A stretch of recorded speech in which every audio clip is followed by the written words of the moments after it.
তো বন্ধুরা আবারও নিয়ে চলে এলাম আর একখানা রেসিপি নিয়ে, ইলিশ মাছের মাথা দিয়ে চচ্চড়ি। তো দেখো তার জন্য কিন্তু তেল আমি গরম করতে দিয়ে দিয়েছি, তেল কিন্তু প্রায় গরম হয়ে গেছে।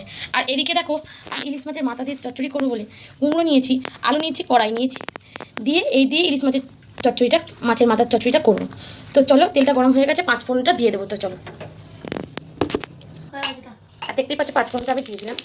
5 ফোড়নটা ভাজা ভাজা হয়ে এলে তেজপাতা বের করে, একটা তেজপাতা দেওয়া হয়নি। আর দেখো বন্ধুরা, এবার দিয়ে দেবো সবজি কটা। আর তেজপাতাটা দেওয়া হয়নি বন্ধুরা, তেজপাতাটা এরপরে দেবো।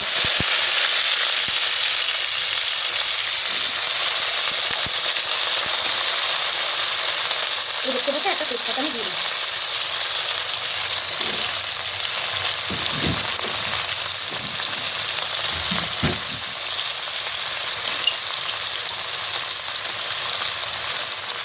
এবার এগুলোকে ভালো ভালো করে একটু ভাজা করে দেবো।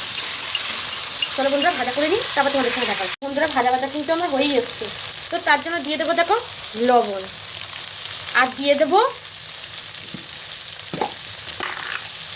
হালকা করে চিনি, আর দিয়ে দেবো ইলিশ মাছের মাথা ভাজাতে। চলো দিয়ে তারপর তোমাদের দেখতে পাচ্ছি বন্ধুরা, ইলিশ মাছের মাথাটা দিয়ে দিয়েছি।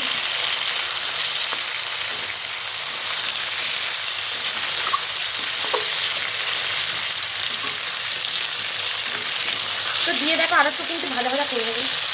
করে নেওয়ার পর তারপরে আমি আদা বাটাটা দিয়ে দেবো। দেখো হালকা করে ভাজা ভাজা করে নিয়েছি, দিয়ে দেবো আদা বাটা।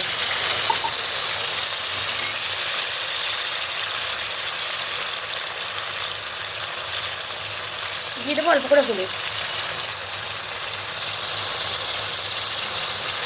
দিয়ে দেবো হালকা করে জিরে ধনে গুঁড়ো হালকা করে দিয়ে দেবো। আর দিয়ে দেবো হালকা করে লঙ্কার গুঁড়ো। তো অল্প করে লঙ্কার গুঁড়ো দিচ্ছি কেন, যেহেতু আমাদের বাড়ির লোকেরা সবাই একটু ঝাল কম খায়, তো তার জন্য অল্প করেই ঝাল দিলাম। তো চলো এবার দিয়ে মশলাটা কষিয়ে নেবো।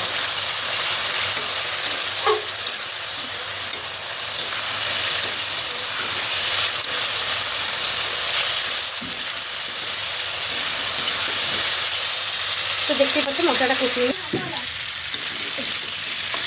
তুমি কী করছো?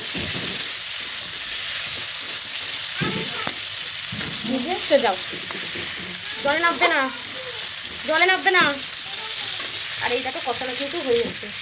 জল দিয়ে ঢাকা দিয়ে দেবো, দিয়ে নামিয়ে তোমাদের সঙ্গে শেয়ার করছি। চলো বন্ধুরা, আমাদের কিন্তু মাছের মাথা দিয়ে তরকারি কিন্তু হয়ে গেছে। ইলিশ মাছের মাথা দিয়ে কিন্তু চচ্চড়িটা হয়ে গেছে, তরকারিটা।